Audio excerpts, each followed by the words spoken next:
Halo, balik lagi sama gue Joko. Kita lanjut ke Cybercase terakhir ya.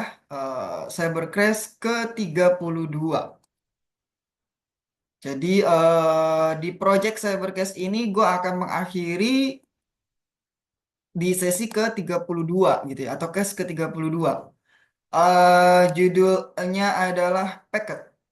Nah, ini dia adalah pialannya gitu ya. Masih menggunakan SIM dari Wazoo, tentu saja. Ini ada sebuah alert classification namanya adalah packet. Artinya adalah ada sebuah malware yang terpaketkan gitu, terkompresi lah kita sebut gitu ya. Nah, ini alertnya. eh Kita langsung aja ya.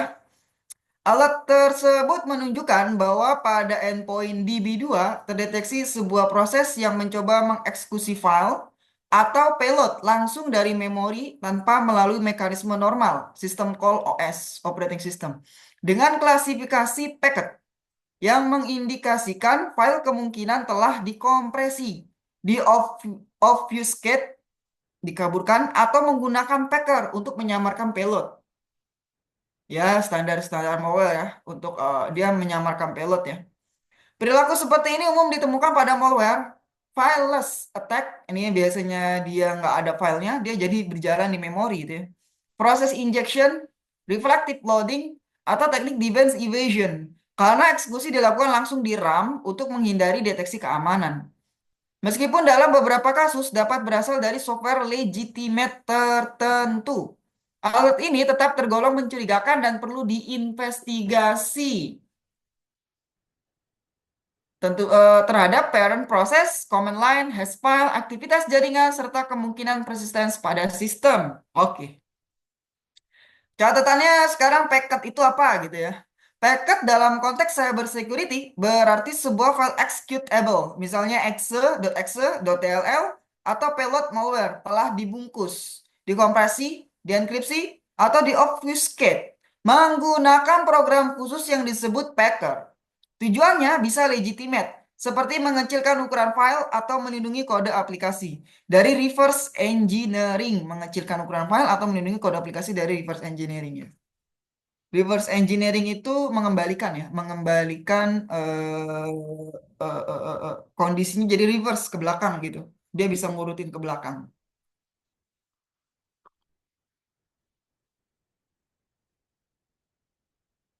Tetapi teknik ini juga sangat sering digunakan oleh malware untuk menyembunyikan payload asli. Jadi ini ya standar lah ya, payload asli yang disembunyikan. Malware memang akan selalu begitu ya. Jadi sesuatu yang mencurigakan pasti disembunyikan. Agar apa? Agar sulit dianalisis dan lolos dari deteksi antivirus atau EDR, Endpoint Detection and Response. Saat dijalankan, file packet biasanya akan melakukan proses unpacking. Dia packet kan, terus dia di unpacking dulu, terpaketkan, kemudian dibuka paketnya di memori, lalu mengeksekusi kode aslinya secara langsung. Gitu. Jadi gini ya, kalau file di packing dia punya hash beda.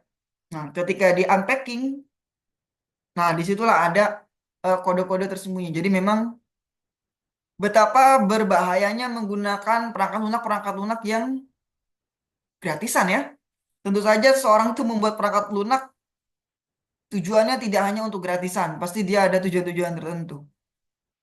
Setidaknya dia akan melakukan semacam adware, jadi advertisement software.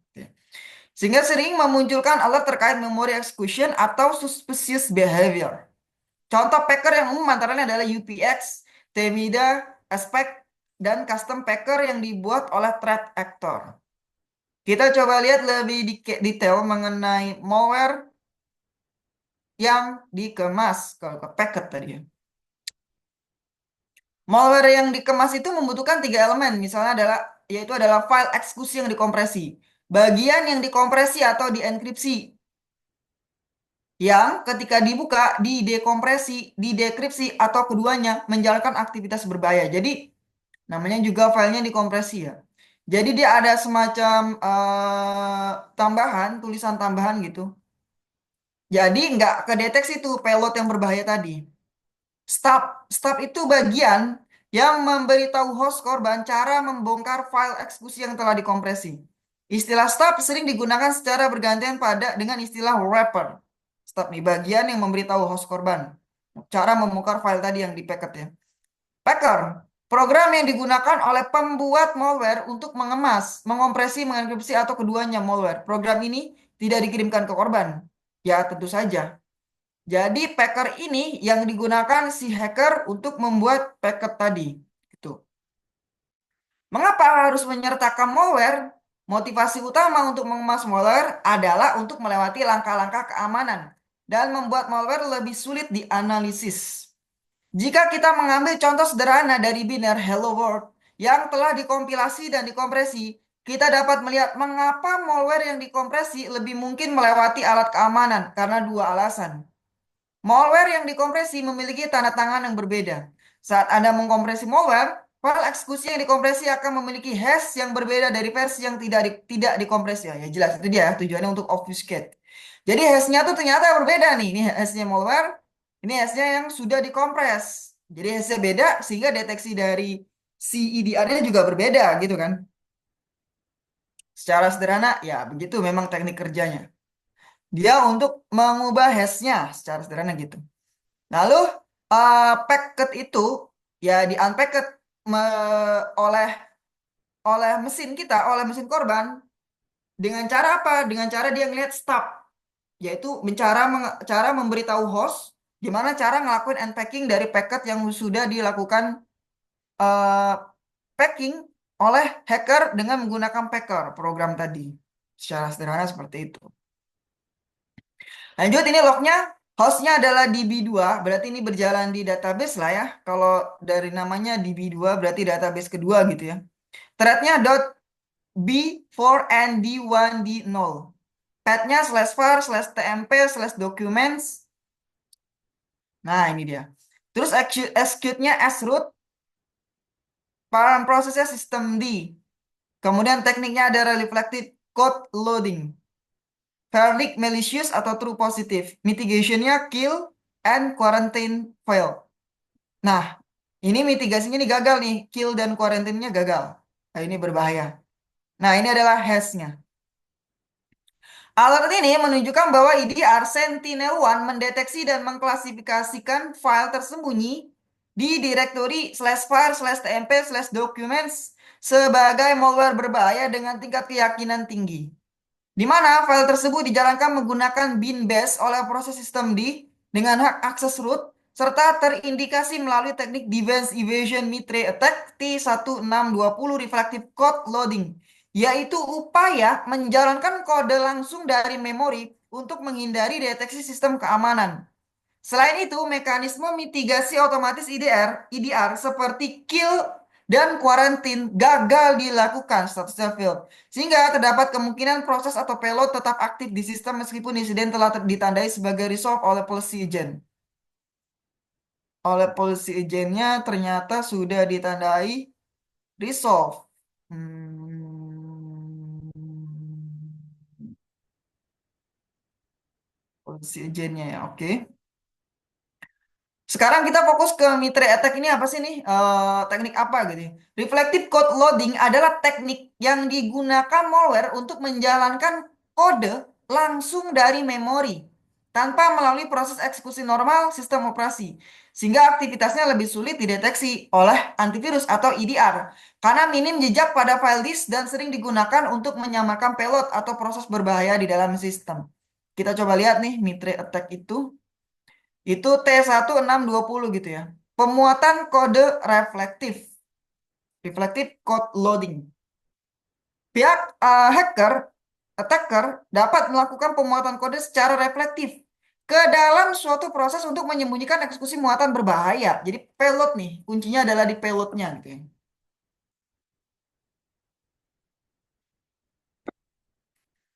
Bukan dengan membuat thread atau proses yang didukung oleh jalur file pada disk.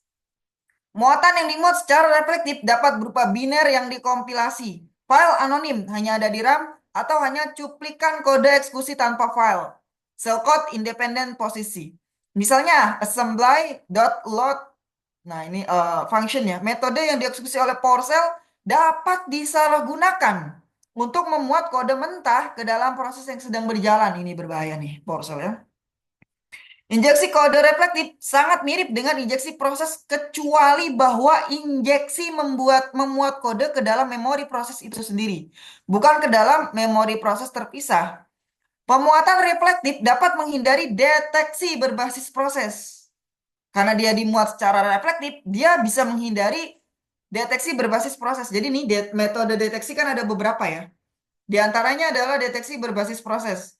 Yang paling eh, paling eh, yang paling bawah sedikit adalah deteksi berbasis signature. Signature itu bisa berupa apa? Bisa berupa hash, bisa berupa file name juga. Pemuatan reflektif dapat menghindari deteksi berbasis proses karena eksekusi kode arbitrer dapat disembunyikan di dalam proses yang sah. Jadi dia disembunyikan di dalam proses yang sah atau tidak berbahaya. Pemuatan reflektif muatan langsung ke dalam memori juga dapat menghindari pembuatan file atau artefak lain di disk. Sekaligus memungkinkan malware untuk menjaga muatan ini tetap terenkripsi atau disamarkan sehingga dieksekusi. Itu dia bahayanya dari reflective code loading. Nah, ini konteksnya begitu kira-kira ya. Lanjut, nah, hash tadi ini kita coba masukin ke virus total. Ternyata itu validate bahwa itu adalah malware. Nah, berdasarkan hasil analisis virus total, file .b4nd1d0 merupakan script bash berukuran sangat kecil, 141 byte, yang berfungsi sebagai launcher atau starter malware, di mana skrip tersebut memeriksa apakah proses bernama Opera sedang berjalan dan apabila tidak ditemukan maka akan menjalankan file Opera dari direktori /var/tmp/documents secara tersembunyi di background dengan output diarahkan ke /dev/null. Perilaku ini umum digunakan malware Linux untuk persistence atau menjalankan payload utama secara diam-diam dan sejumlah vendor keamanan seperti Kaspersky, Asset, serta Bitdefender mengklasifikasikannya sebagai Trojan atau coin miner starter yang mengindikasikan file tersebut kemungkinan digunakan sebagai skrip pemicu untuk menjangkau malware utama seperti CryptoMiner atau backdoor secara tersembunyi di sistem Linux. Nah, ini nih file packet tadi itu dijalankan kemudian dia akan memvalidasi apakah file bernama Opera itu berjalan atau tidak yang dari direktori ini gitu. Catatannya gini, proses Opera pada kasus ini kemungkinan merupakan nama palsu. Nah, ini fake name yang digunakan malware untuk menyamarkan payload. Jadi seolah-olah kita tahu ya bahwa Opera ini adalah salah satu browser ya yang cukup populer digunakan. Agar terlihat seperti aplikasi browser normal. Padahal file tersebut dijalankan dari direktori mencurigakan /var/tmp/documents dan dieksekusi secara tersembunyi dari background tanpa menampilkan output sehingga teknik ini memungkinkan malware tetap aktif dan sulit dikenali administrator karena menggunakan nama proses yang umum dan tampak legitimate di sistem Linux gitu. Jadi dia malware yang apa memverifikasi sebuah proses itu berjalan atau enggak. Prosesnya itu bernama Opera. Dan file Opera itu spesifik di satu file, di satu path gitu. Mengapa menggunakan Opera? Itu tujuannya untuk obfuscate, seolah-olah itu adalah proses yang legitimate. Tapi kalau misalnya seseorang mungkin tidak menggunakan aplikasi Opera, ya, tidak menggunakan aplikasi Opera, harusnya dia bisa mengenali kalau itu adalah proses yang mencurigakan gitu kira. Nah, kita coba lihat ya lebih detail ke halaman ini nih. Oke, ini dia. Apa itu mass querying? T1036. Ini kayak tadi ya. T161620. 1036. Oh, beda ya. Kalau di sini, oke, dia, ini mau ngebahas mass querying-nya ya. Bagaimana file eksekusi yang diganti namanya menghindari deteksi? Bagaimana file eksekusi yang diganti namanya menghindari deteksi? Oke. Penyamaran meter attack adalah teknik musuh di mana file, proses, atau layanan berbahaya disamarkan agar tampak sah. Ah, itu tadi. Jadi ini dalam konteks Opera tadi tuh, tampaknya kan sah. Subteknik ini yang paling umum digunakan di T1036005 dalam meter attack gitu ya. Ringkasan eksekutifnya gini. Masquerading adalah teknik penyerang yang terkenal di mana file atau proses berbahaya dibuat agar tampak sah. Seperti tadi Opera. Meskipun teknik itu sendiri bukanlah hal baru, aktivitas kampanye baru-baru ini menunjukkan bahwa teknik ini masih aktif digunakan dalam serangan di dunia nyata. Selama bertahun-tahun menganalisis kampanye malware skala besar dan aktivitas intrusi, satu pola berulang yang selalu menonjol adalah penggunaan file executable yang diubah namanya dan sangat mirip dengan komponen sistem yang sah. Meskipun penyamaran dapat mengambil berbagai bentuk, termasuk layanan yang dimanipulasi dan tugas terjadwal, file biner yang diubah namanya berulang kali muncul sebagai komponen yang stabil dan mudah digunakan dalam rantai serangan modern. Efektivitasnya tidak berasal dari kecanggihan teknis, tetapi dari keagraban. Ketika nama proses tampak konsisten dengan konvensi sistem Opera, kemungkinan besar tidak akan langsung menarik perhatian. Data telemetri terbaru dari berbagai kampanye independen dan lingkungan produksi memperkuat pengamatan ini. Implementasi yang paling umum juga berupa executable yang disamarkan, masquerading, di mana muatan berbahaya diubah namanya untuk meniru komponen sistem yang sah, seperti Opera tadi misalnya. Dengan berbaur ke dalam sistem endpoint normal, biner ini mengurangi kecurigaan selama proses triage. Menunda respons investigasi, membangun eksekusi dan persistensi, serta mengeksploitasi asumsi kepercayaan implisit baik pada analis maupun perangkat keamanan. Oke. Ya intinya ini adalah misquerying ya, bahwa apa dia seolah-olah adalah file yang legitimate. Itu aja sebenarnya. Ini ada contoh Docker ya. Contohnya Docker ini. Menyamar sebagai file Docker yang sah gitu ya. Ini dalam skenario Korea Utara. Ini Docker yang sah. Seolah-olah ini adalah Docker yang sah. Nah, dia file binary tersebut diluncurkan dari jalur ini app roaming DLL DLI host. Nah, ini namanya aneh nih, DLI host.exe.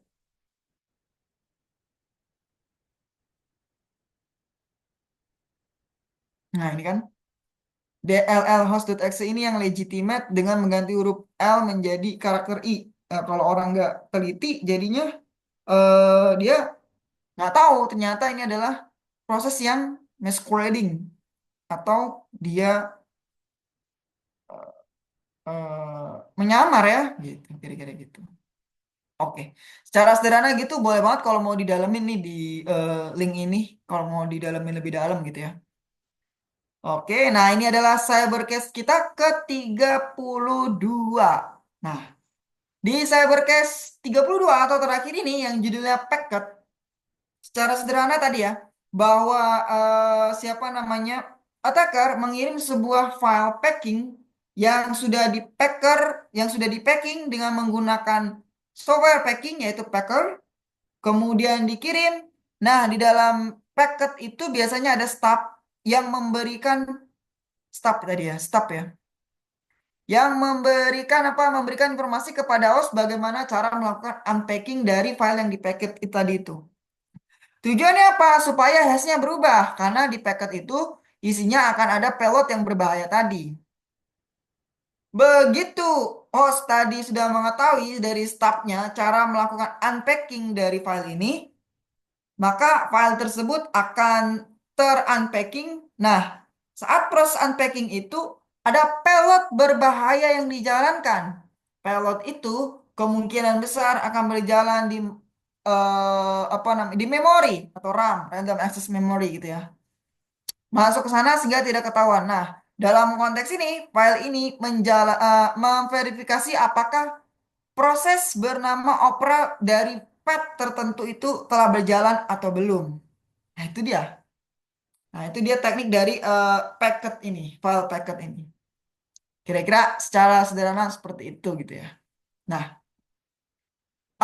ini adalah cybercase gua terakhir gitu ya, yang ke-32 packet. kita udah cukup banyak ya, 32 case. Ya mungkin banyak case-case yang mirip-mirip atau serupa gitu ya. Dengan berbagai tools yang tadi coba gue explore. Nah, mudah-mudahan ini bisa menjadi basis awal ya untuk menjadi cyber security dalam konteks ini khususnya adalah eh Blue Team gitu ya. Nah, project ini akan gue beri nama Security Boat. Jadi semacam kapal kecil lah dari security yang bisa digunakan untuk berselancar di lingkungan yang nggak terlalu luas sih, tapi paling tidak bisa bisa berselancar lah untuk melihat apa yang terjadi gitu ya. Kalau sorry banget dari 32 case ini kalau misalnya ada yang keliru-keliru boleh banget di komen, ditegur gue juga boleh banget, welcome banget. Itu bisa jadi masukan yang baik ya niatnya ini hanya coba untuk membangun ekosistem cyber security ya supaya orang-orang Indonesia lebih aware di penggunaan aplikasi gitu. Oke, sampai sini dulu. Nanti kita akan gue akan coba pikirin lagi project apa selanjutnya. Yang pasti ini adalah project security bot terakhir di 32 atau case ke 32. Thank you dari gue. Sampai jumpa di project selanjutnya.